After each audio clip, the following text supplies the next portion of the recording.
Coming to you from Boise, Idaho, the fastest growing city in the U.S. and recognized as one of the most creative and vibrant cities to live in. This is a special edition of Enhancing the Human Experience, a World of Creativity, a series of unique interviews with successful people from around the globe, how they get inspired, where their ideas come from, and how they apply creativity in their business and personal lives. Now, here's your host, Mark Phillips, along with special guest interviewer, Mark Stinson. Welcome to another episode of A World of Creativity, special series on enhancing the human experience. I'm Mark Phillips. I'm here with Mark Stinson. Mark, how are you? Hey, I'm good, Mark. You know, we've really got an exciting interview, and I think people are really going to like it. I think one of the things that this guest, Marty Johnson, is an accomplished attorney. And as a lawyer, you know, I knew of his very analytical thinking, and I was hoping to hear about some of his creative pursuits and passions, almost like as a diversion. Like, here's a chance for me to get away from this analytical thinking. But I think I heard it differently. The way he said these creative pursuits really feed his, so both sides of the brain get fed. And I think the listeners are really going to find, how that works for Marty useful. Yeah. One of the I feel the same way after hearing him talk about how he compartmentalizes his different passions and how they feed one another and they support one another and they kind of, work in it like a system. I thought it was really fascinating. That's why we dive a little deeper into how he does that, because a lot of people can't do that. Well, exactly. And it's a very popular thought to say that you should be a whole brain thinker. Don't just be left brain, don't just be right brain. But the way he describes it and the way it works for him, again, I think it's very practical and I think very useful. And I think people can get a lot out of it. So I'm happy to share it. Yeah, I am too. Well, let's jump into the interview and see what Marty has to say.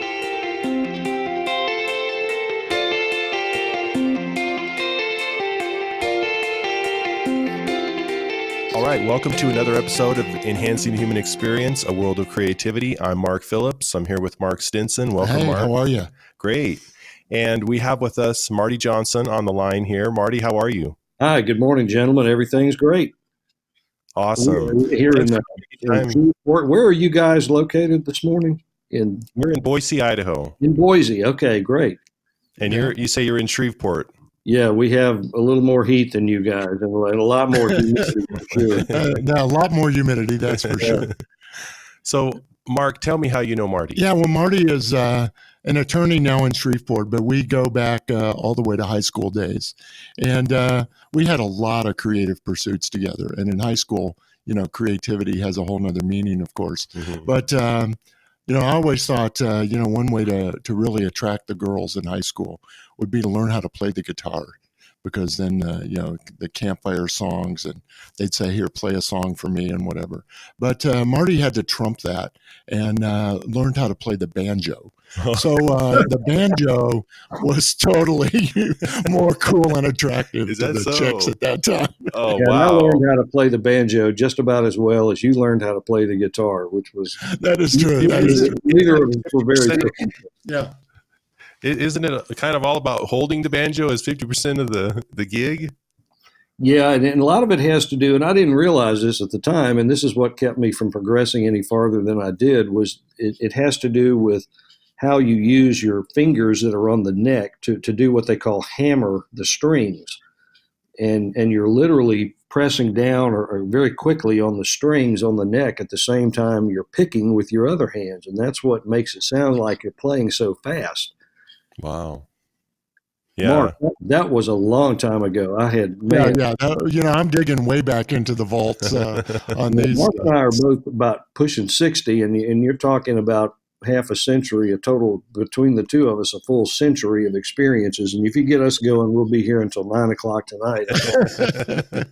That's right. Great. So obviously these creative pursuits, took different directions. We both did some time in radio, DJs at the local stations, and Marty even continued that on a part-time basis a lot longer than I did. But, I went my advertising avenue. As I said, Marty's a lawyer, a well-accomplished attorney in town. And Marty, I guess that's where we're intrigued by this overlap of business and, whether it be other creative pursuits as hobbies, as passions.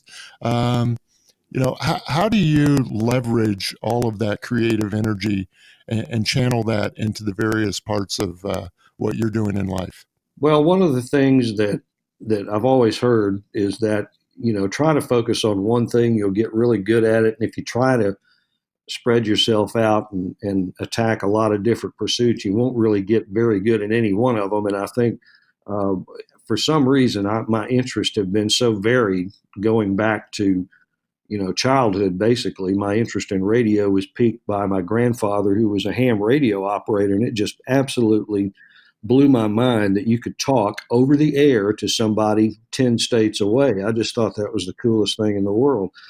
And that's what got me interested in radio. And somehow I got interested in photography, and I've been doing that for a long time. And then I got interested in video editing and drones and doing that kind of stuff. And I guess I've spent enough time at all of those things to get relatively good at some of them, but I never really felt that I was good enough at any of them to make a living at it. So that's when I went to law school and and have had a very wonderful career. But over the years, and I didn't really realize this until about 10 or 15 years ago, that those two things enable me at least to uh, exercise one half of the brain and then the other half of the brain in sort of an alternative way.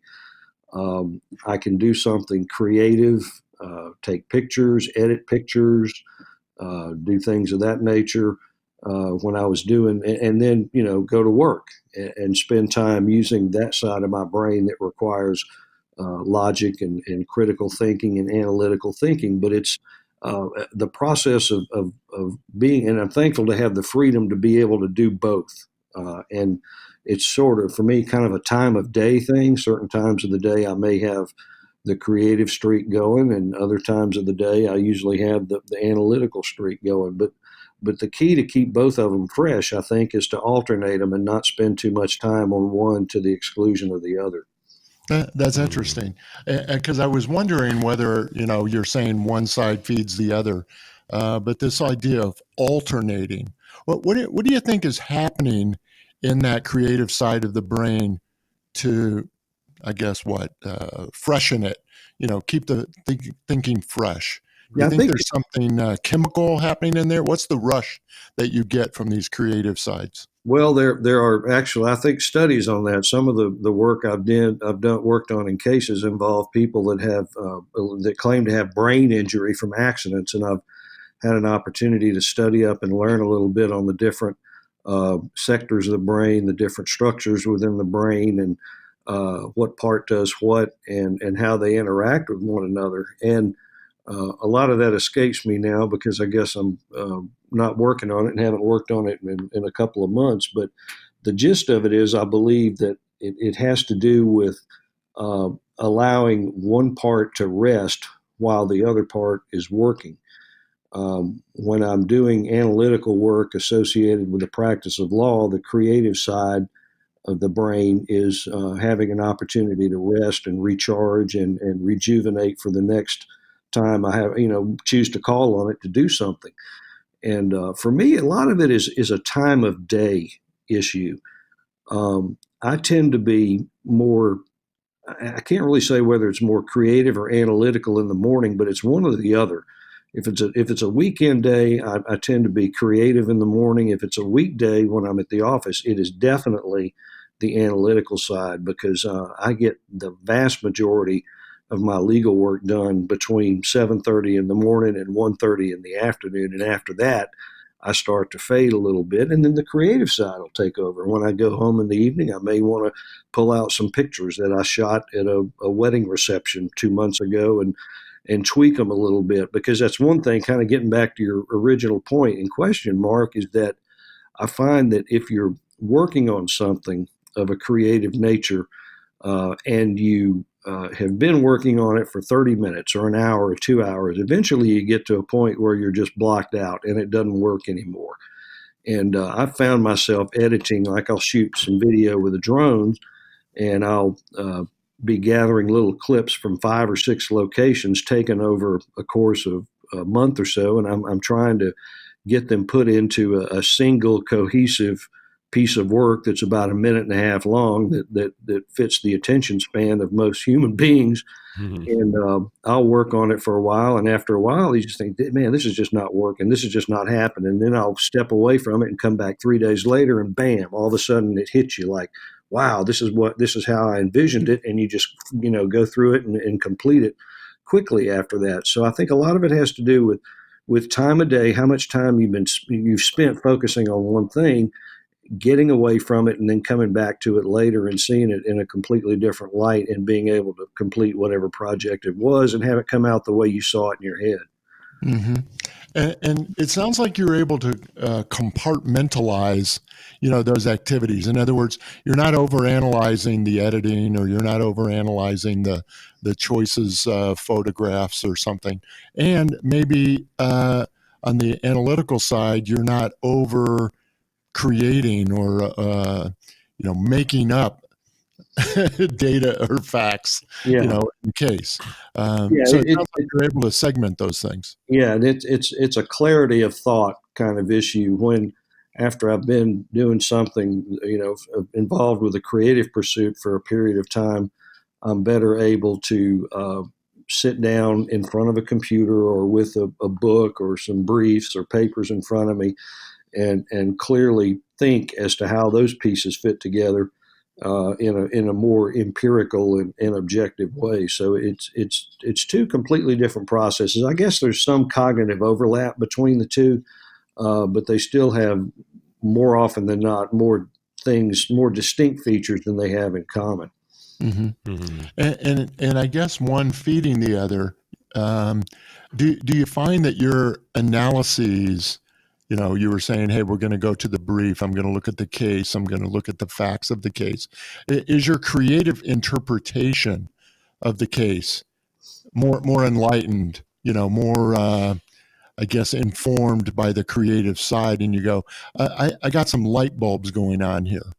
Yeah, it can be. Here's a really good example of that, I think. For example, when you're preparing to present a case to a jury, most of the time early in my career, like most lawyers, I think it's most common, you wait till the last minute to really even start thinking about how you're going to go about doing that, because you're spending all of your time interviewing witnesses, taking depositions, doing all of these nuts and bolts things to try to gather as much information about the case as you can. And when you're doing that, you're not really thinking about how to present it in the form of a story. And that's the key. And I learned 5 or 6 years ago that through the process of reading some materials, attending some seminars and stuff, that process is very much like telling a story, like writing a screenplay. And if you talk to any screenwriter, they're going to tell you the first draft is never the one that gets put on film. Mm-hmm. You start out with a story, and over time, it's constantly being revised and updated. And there's a creative element to that. You're trying to think of the case in terms of, how can I tell this and present this information in a way that will hold the interest of a judge or a jury. And I think that process employs some of the creative elements that I talked about a little earlier. Yeah, great. You mentioned something earlier in the podcast here about how you are multi-passionate and have a lot of things that you want to pursue. I think a lot of people struggle with that. So I'd like, if you can, unpack that a little bit and talk about your own journey, because for some people, it's hard to cut off those things, and they carry all that baggage with them every day and do 10 different things at a mediocre-ish level or mid-level. How did you trim compartmentalize those and focus on one thing and still have those passions that you still do? How did you do that? Well, I guess it has something to do with the fact that the things that I enjoyed, the photography, the radio, any of the other number of things are strictly for fun.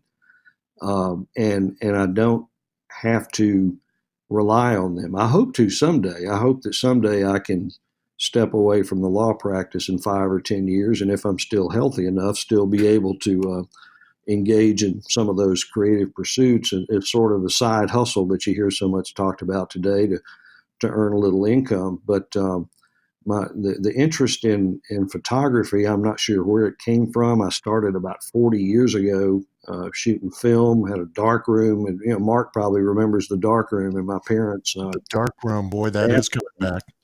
we had, my parents had a guest bathroom, and I set it up as a dark room and played around with that.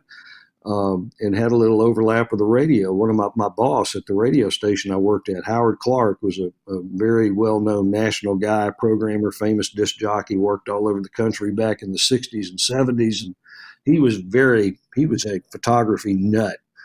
And he taught me a lot. He gave me a lot of tools to learn and to, do things like figure out how to set exposure on a camera, how to evaluate light.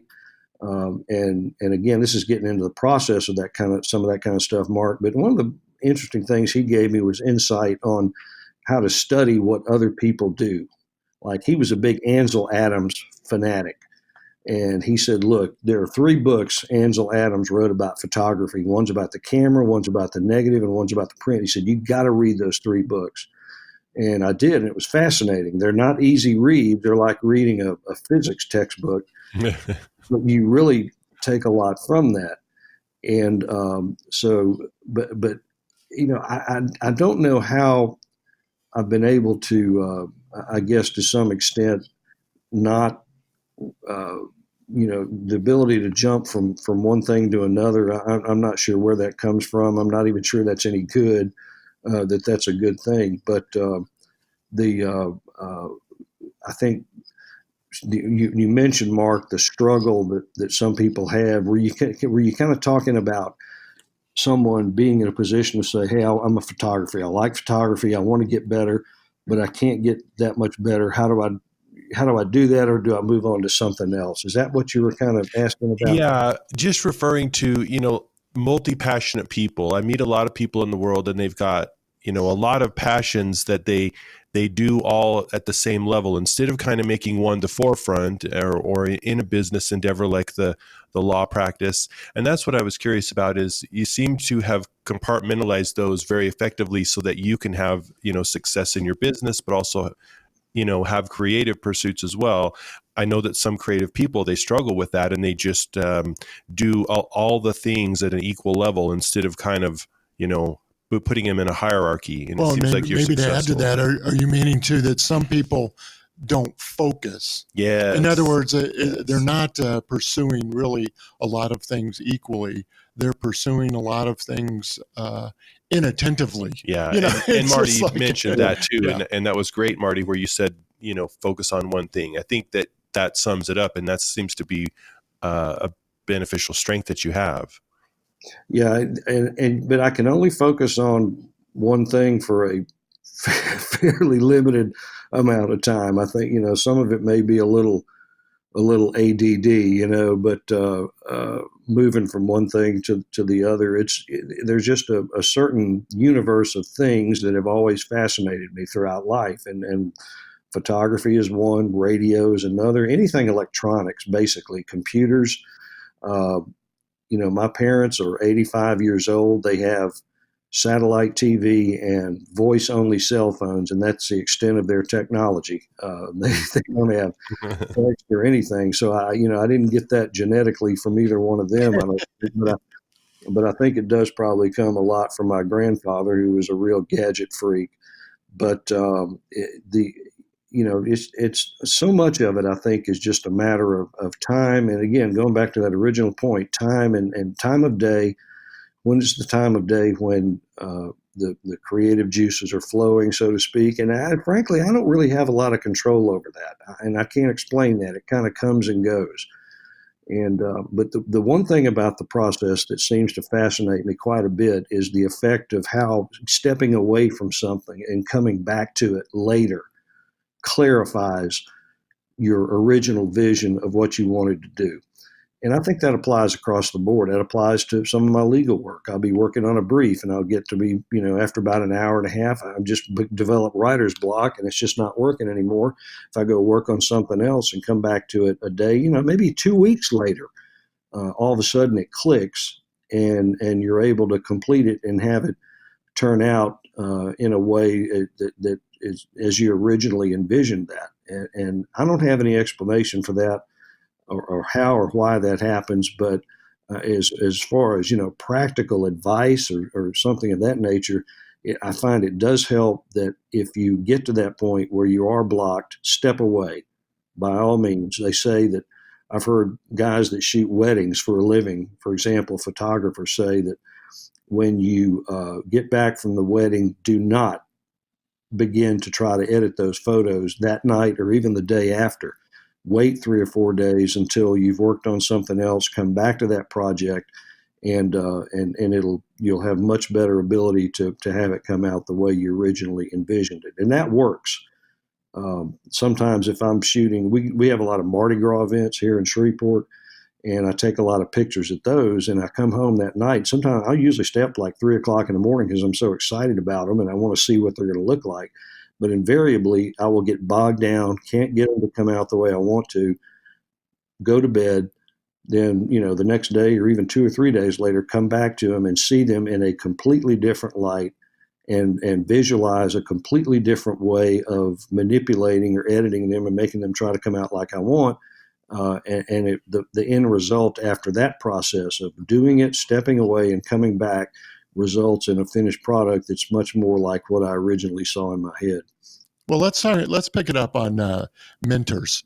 So you were talking about Howard Clark and photography and such, but I can only imagine some of the other mentors and folks in your network along the way. What kind of influencers really helped your creative process over the years? Yeah, that's been a huge factor. Of course, I mentioned Howard Clark in radio and photography. He was a mentor, somebody that you had a lot of respect for because of their accomplishments and their virtuosity at doing what they did, and because you could see that firsthand because you knew him and you knew what he was capable of and what he had done in the past.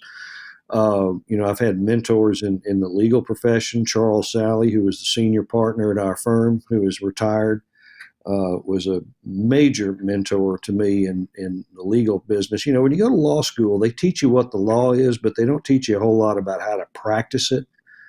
And you don't really learn that until you get out into the school of hard knocks. And that's why it's been so important, so important, especially for young people getting out of school now, to have mentor programs. And a lot of bar associations, including the one here in Shreveport, has developed a mentor program that you can volunteer for to help people who are just entering the profession. Randy Rice in Baton Rouge, who was the program director at the radio station I worked at down there, was a tremendous influence.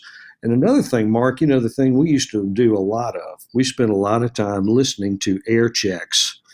And air checks are recordings of radio stations that are made. And, they don't do this anymore, I don't think. But back in the 70s, disc jockeys would record themselves, and there was just this underground network where these recordings would get swapped all over the place and copied multiple times. And we would sit around and listen to those things and just sort of marvel at what some of these other guys were doing. And through the process of doing that, and it enabled you to get better, to develop your own style. And that works, I think, in a lot of other creative areas. You have these people who are really, you don't have any firsthand knowledge or relationship with them, but they're mentors to you in a way because you're listening to or viewing whatever their work from afar, and you try to emulate them. The same thing is true with photography, music video styles. There are some guys out there, Mark, you probably are clearly aware of this. There's some guys out there that just do some fascinating things with music videos that can be done now because we have the digital tools to do them, the cameras that are inexpensive, the computers and the editing software that can do things light years ahead of what you used to be able to do on film or videotape. So you can have not only mentors that are people you have personal relationships with, but it can also be people that you observe, people that you have read their books or seen their work in a museum or whatever, and that works just as well and can be just as important in molding your own creative vision and your process of doing things yourself. Yeah, this is great.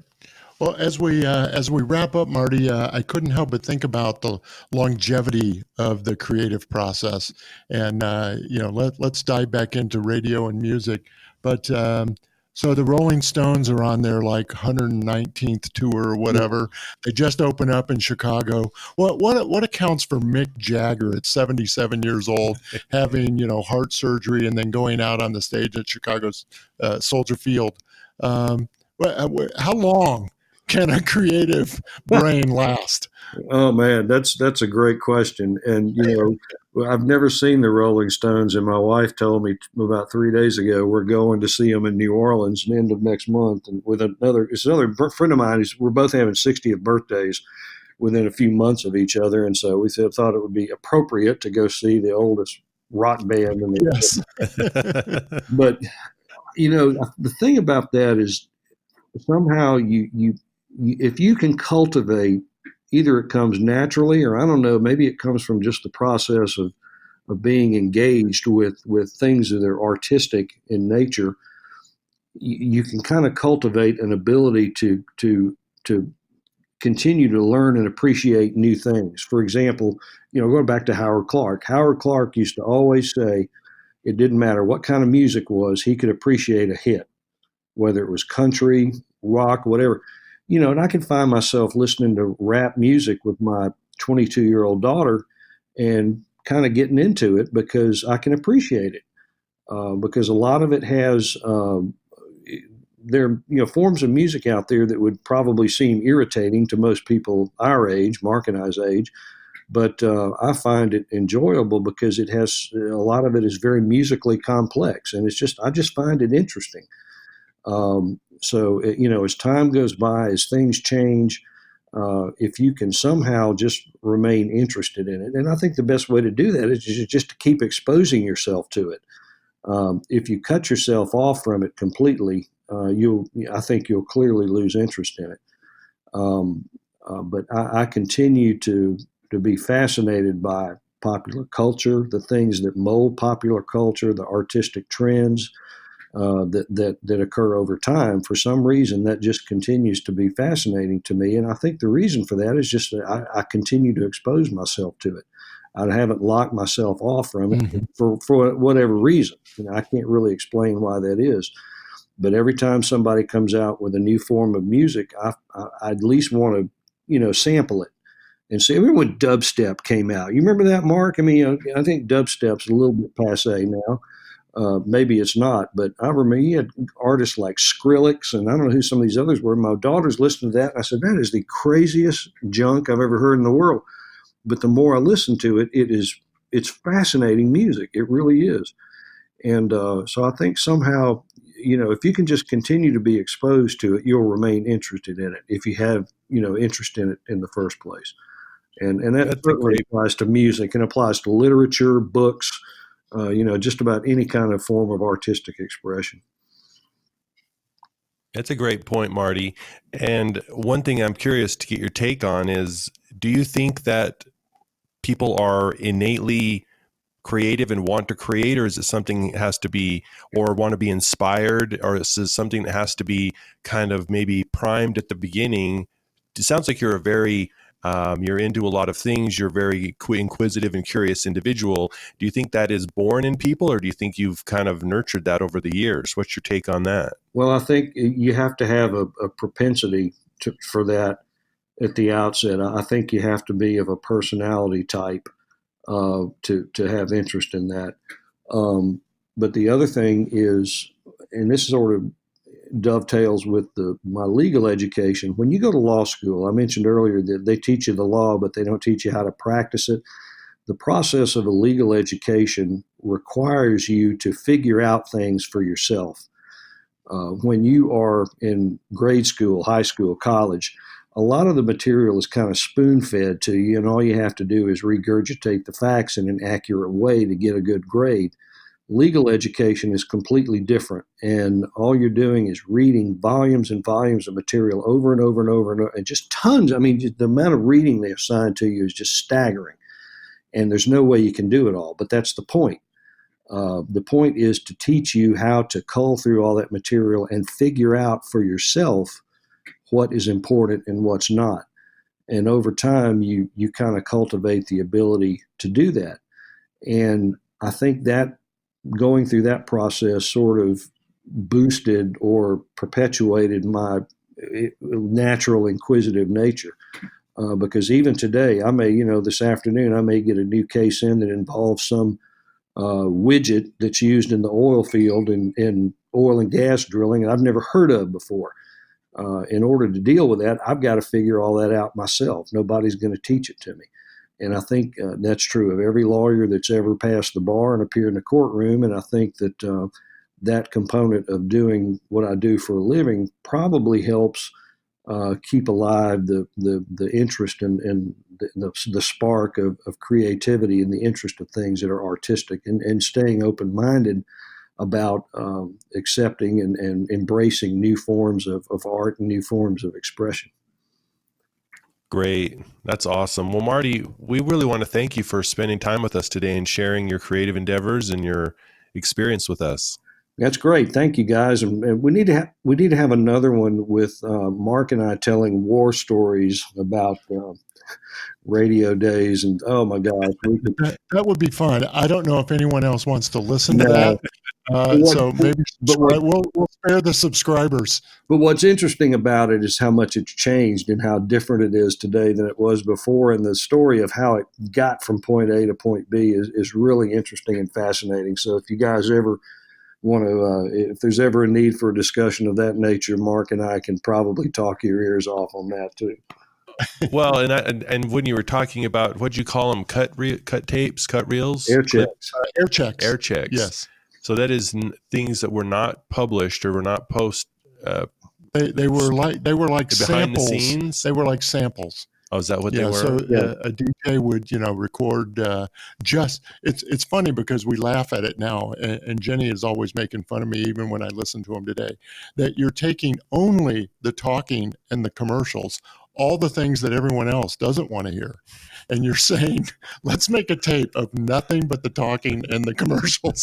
Take out all the songs. Wow. As soon as the song starts, it jumps to the end where the disc jockey starts talking again. Right. That was what you found fascinating. Yes. And everyone else is saying, why are they talking over my song? Yeah. Hey, some guys that made commercial versions of those that you can buy, they were collections, and they were primarily used by radio people to hear what's going on in the other parts of the country. And it was a marketplace of ideas is basically what it was. But another source of them is if you were working in Shreveport and you wanted to move up to a bigger city, you would make an air check of yourself to send. It's an audition tape to send to other radio stations so they could hear what you sound like. And that was another big source of them. And the radio station I worked at in Shreveport had a lot of job applicants, and we had just boxes and boxes of tapes from all these guys all over the country. And I've still got a lot of them, and they will still play, Mark, on that old TX. So in Shreveport, we'll have a party. Yeah, it's fascinating how technology and the way we approach these things change, isn't it? Sure is. Yeah. Well, Marty, thank you again. We really appreciate it. Thanks. It's been a pleasure. Enjoyed it, guys. Thanks, and have a great day. All right. Take care.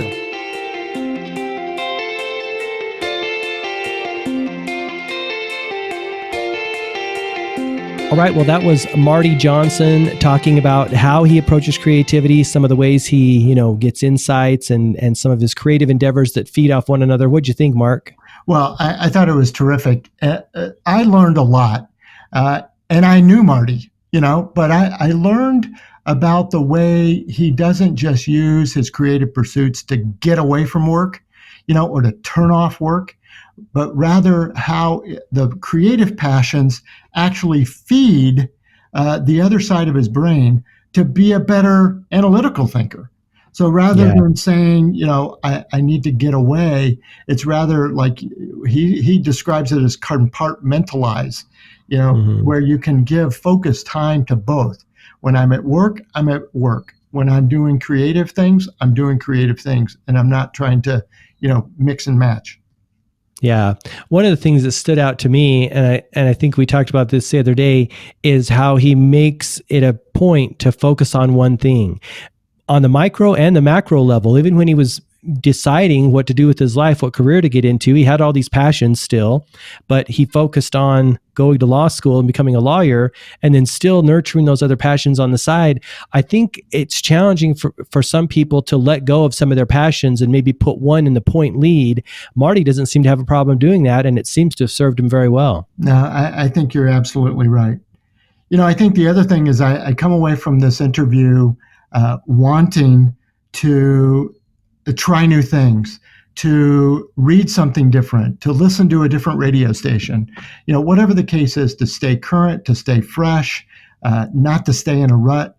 I try to consider myself a pretty creative person, but when you realize, have you tried a new dish? Have you gone to a new restaurant? Do you drive a different way to work? I mean, all these things, when you say how to stimulate the brain and get the synapses firing in a little different way, Marty really underscored that, whether it be music or anything else, you got to try new things and stay current, because that keeps the brain fresh.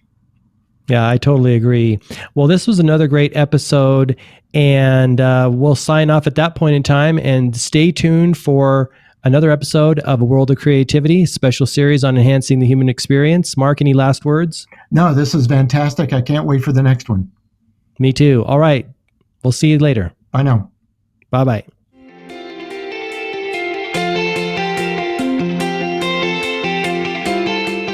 Thanks for listening to this special edition of Enhancing the Human Experience, A World of Creativity with Mark Phillips. If you liked this episode and want to know more, check out gmarkphillips.com, and please leave us a review on YouTube, iTunes, or wherever you get your podcasts. See you next time.